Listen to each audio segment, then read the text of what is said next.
ibadah. Selamat berjumpa kembali dalam proses pembelajaran daring kita pada saat ini. Semoga kalian semua di sana tetap dalam keadaan yang sehat.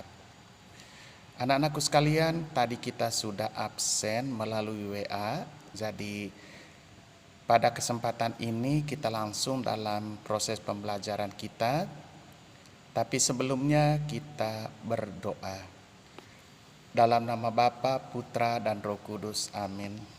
Puji dan syukur kami panjatkan doa kehadirat-Mu ya Allah, oleh karena berkat dan kasih-Mu yang selalu menyertai kami, sehingga sampai saat ini kami tetap merasakan nafas kehidupan ini. Pada saat ini Tuhan, kami akan mulai proses pembelajaran kami. Tuntun kami, berkati kami, sehingga kami boleh mengerti apa yang dijelaskan. Terima kasih Bapa, inilah doa dan permohonan kami. Amin. Dalam nama Bapa, Putra, dan Roh Kudus. Amin. Oke anak-anakku, kita lanjut dengan materi tentang bioteknologi. Bab 7 pada buku paket kalian. Bertambahnya populasi manusia dapat membawa dampak negatif bagi kelangsungan hidup manusia itu sendiri. Dampak yang paling jelas adalah ketersediaan bahan pangan yang tidak mampu mencukupi kebutuhan manusia. Oleh karena itu, manusia terus berusaha meningkatkan produktivitas pangannya. Salah satu cara yang ditempuh adalah bioteknologi, misalnya dengan kultur jaringan seperti pada gambar buku paket kalian. Dengan metode ini, dari sel atau jaringan kecil,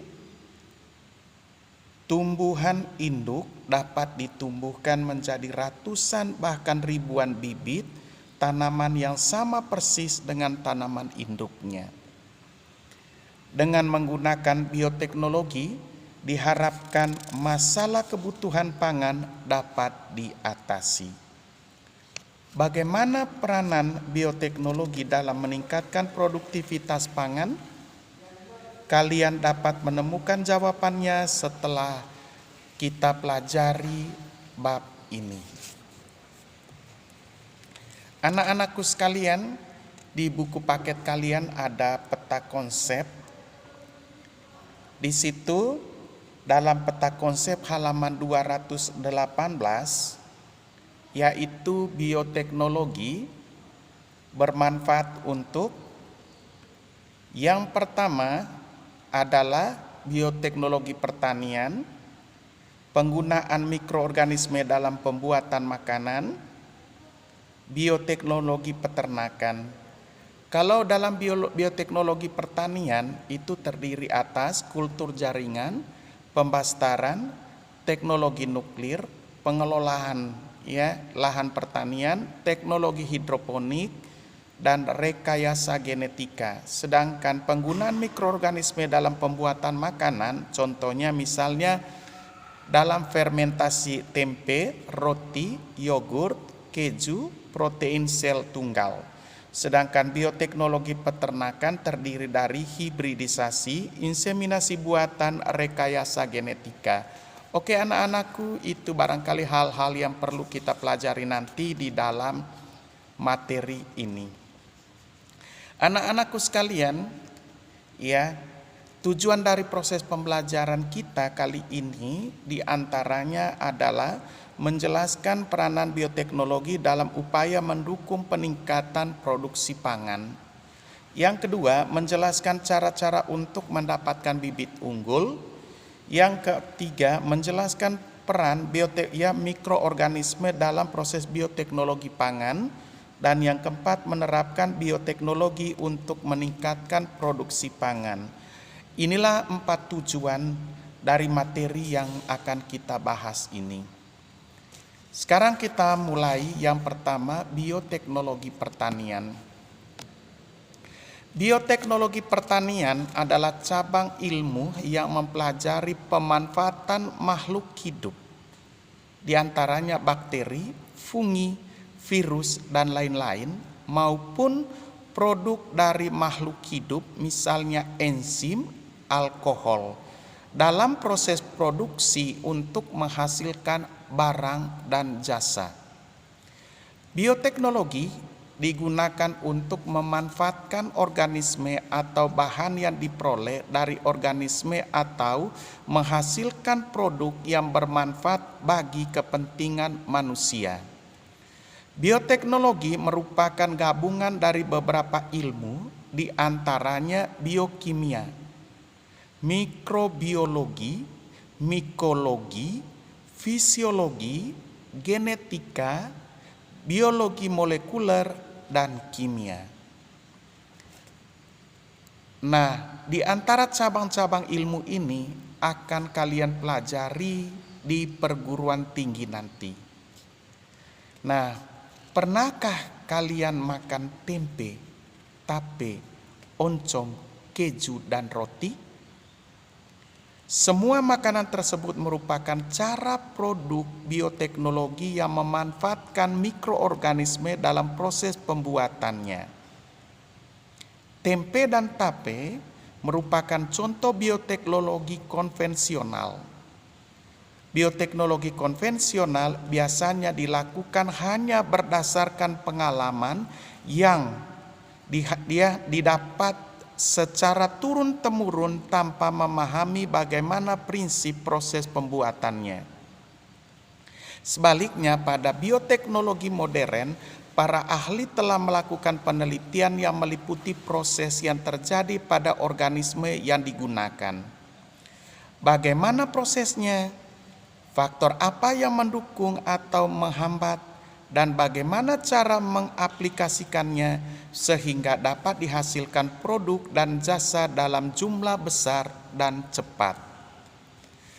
Pada bab ini kita akan membahas peranan bioteknologi dalam meningkatkan produktivitas pangan yang meliputi bioteknologi pertanian, bioteknologi peternakan, dan penggunaan mikroorganisme dalam pembuatan makanan.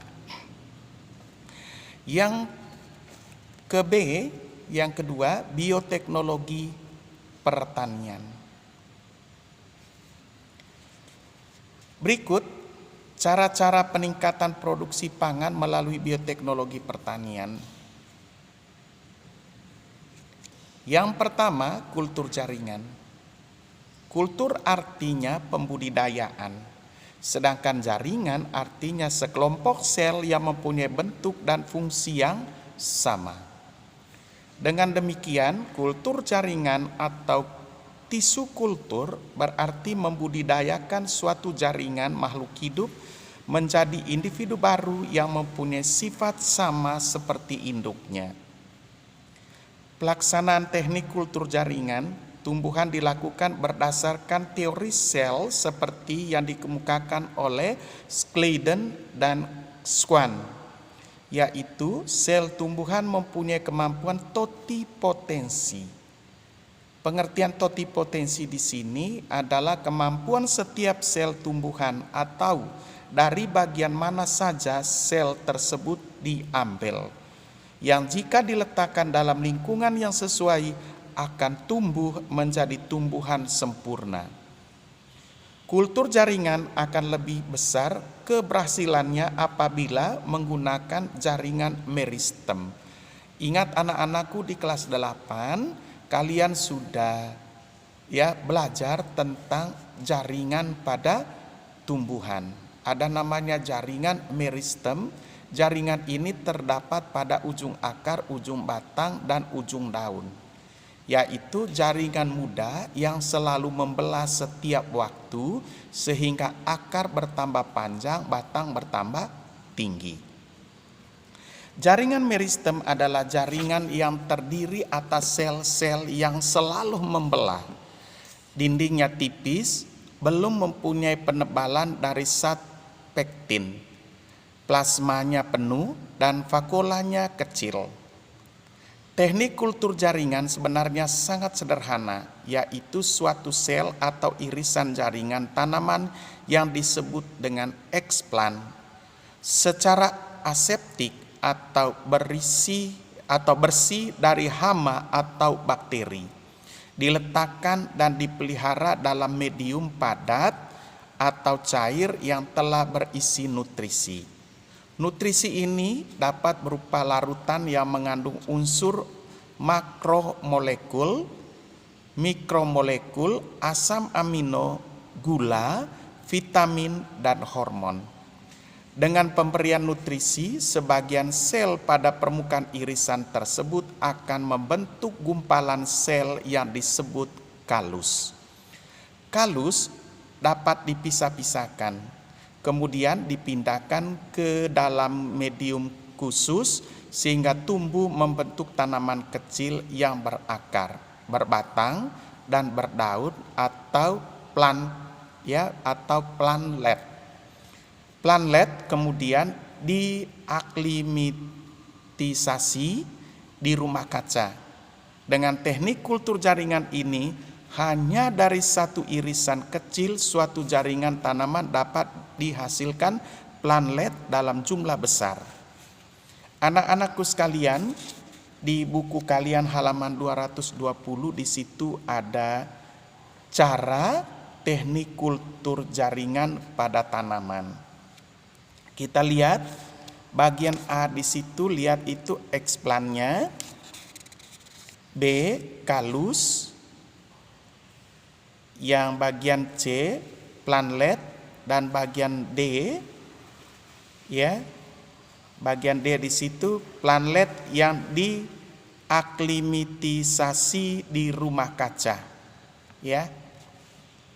Oke anak-anakku, kita masuk pada bagian yang kedua dari bioteknologi pertanian, yaitu insektisida dari bakteri. Insektisida adalah zat yang dapat membasmi serangga. Beberapa bakteri menghasilkan zat yang mematikan bagi serangga sehingga dimanfaatkan sebagai insektisida. Bakteri yang digunakan sebagai insektisida adalah sebagai berikut: Bacillus thuringiensis. Bakteri ini menghasilkan racun yang disebut dengan protein kristal insektisida atau ICP, Insecticidal Crystal Proteins. Racun ini menyerang saluran pencernaan hama sehingga hama tersebut berhenti makan dan akhirnya mati. Pembuatan insektisida ini adalah sebagai berikut: Bacillus thuringiensis dikulturkan atau dikembangkan dalam tangki fermenter, lalu insecticidal crystal proteins yang disingkat ICP yang dihasilkan oleh bakteri tersebut ditampung dan dicampur dengan cairan yang lengket. Cairan tersebut disemprotkan pada tumbuhan. Hama yang memakan daun tumbuhan yang disemprot akan mati. Selain digunakan sebagai cairan insektisida, bakteri ini juga dimanfaatkan untuk membuat tumbuhan tahan hama melalui rekayasa genetika dengan cara gen penghasil ICP, yaitu Insecticidal Crystal Protein, dari bakteri Bacillus thuringiensis. Disisipkan pada sel tumbuhan sehingga tumbuhan tersebut dapat menghasilkan ICP. Tumbuhan yang disisip dengan gen dari organisme lain disebut tumbuhan transgenik. Anak-anakku, di buku paket kalian halaman 221 di situ uji kompetensi 7.1. Di situ ada 4 soal. Tuliskan tahapan proses kultur jaringan. Sudah saya jelaskan tadi tahap-tahap pertama, kedua, ketiga, keempat. Tuliskan keuntungan budidaya tanaman dengan kultur jaringan. Di situ ada keuntungan. ya. Tuliskan contoh tumbuhan budidaya transgenik dan mengapa disarankan tidak memakan sayuran mentah tanpa dicuci terlebih dahulu, karena di situ pasti ada bakteri. Yang ketiga, pembastaran atau persilangan. Pembastaran atau persilangan merupakan perkawinan antara dua individu tanaman yang berbeda varietas. Kita sudah bahas tentang persilangan, tetapi masih dalam satu spesies. Pembastaran yang merupakan cara yang sederhana, murah, dan paling mudah untuk menghasilkan tanaman pangan varietas unggul. Sebagai contoh, padi varietas X yang memiliki sifat produksi gabah tinggi dan tidak cepat rebah dikawinkan dengan padi varietas Y yang memiliki sifat tahan hama dan umur panen pendek. Dari perkawinan ini dapat dihasilkan padi varietas baru yang memiliki sifat perpaduan dari keduanya, yaitu produksi gabah tinggi, tahan hama, tidak cepat rebah, dan umur pendek. Para ahli pemuliaan tanaman di Indonesia telah berhasil menciptakan tanaman pangan varietas unggul dengan menggunakan cara pembastaran. Contoh, tanaman pangan varietas unggul tersebut diantaranya IR8, IR20, PB8, HIPA 10, dan INPARI 33. Ya, di antara beberapa jenis ya padi ini dia tahan terhadap hama, umurnya pendek, ya, varietas unggul, ya, dan tidak mudah rebah. Oke anak-anakku, yang keempat teknologi nuklir. Dewasa sekarang reaksi nuklir telah banyak digunakan untuk tujuan damai, bukan tujuan militer. Misalnya dalam bidang pertanian terutama untuk meningkatkan produksi pangan, pemanfaatan teknologi nuklir untuk meningkatkan produksi pangan diantaranya sebagai berikut. A. Mutasi tanaman untuk mendapatkan varietas unggul. Varietas unggul ini dapat diperoleh dengan cara meradiasi sel atau jaringan tanaman sehingga terjadi perubahan gen yang dapat menyebabkan perubahan sifat makhluk hidup. Contoh varietas unggul yang menggunakan teknologi ini adalah padi Atomita 1-4. Yang kedua atau ke B, pemberantasan hama tanaman. Penggunaan sinar radioaktif untuk pemberantasan hama bertujuan untuk memandulkan hama jantan. Pupa serangga diradiasi sehingga menghasilkan serangga jantan yang mandul. Radiasi dari sinar radioaktif menyebabkan sperma yang dihasilkan tidak dapat membuahi sel telur sehingga tidak akan menghasilkan keturunan. Keseimbangan ekosistem tidak akan terganggu karena penurunan populasi hama terjadi lambat dan bertahap. Yang ke-C, pengawetan makanan. Penggunaan sinar radioaktif dalam pengawetan makanan bertujuan untuk menghambat pertunasan, perpanjangan masa simpan, mengurangi bakteri pembusuk pada daging, membebaskan rempah-rempah dari kuman, dan mengendalikan kuman penyebab penyakit pada makanan. Yang ke-D, mengetahui masa pemupukan yang paling baik. Setiap tanaman mempunyai masa pertumbuhan yang berbeda. Untuk mendapatkan hasil yang maksimal, perlu pemupukan yang tepat sesuai dengan masa pertumbuhan. Melalui penggunaan unsur radioaktif dapat diketahui masa yang paling tepat untuk melakukan pemupukan. Oke anak-anakku, inilah beberapa ya penjelasan materi tentang bioteknologi pertanian. Sebelum kita lanjut ya pada materi pengelolaan lahan pertanian. Anak-anakku sekalian, sampai di sini dulu perjumpaan kita kali ini. Kita akan lanjut pada video berikutnya tentang pengelolaan lahan pertanian. Terima kasih, mudah-mudahan apa yang dijelaskan bisa dipahami.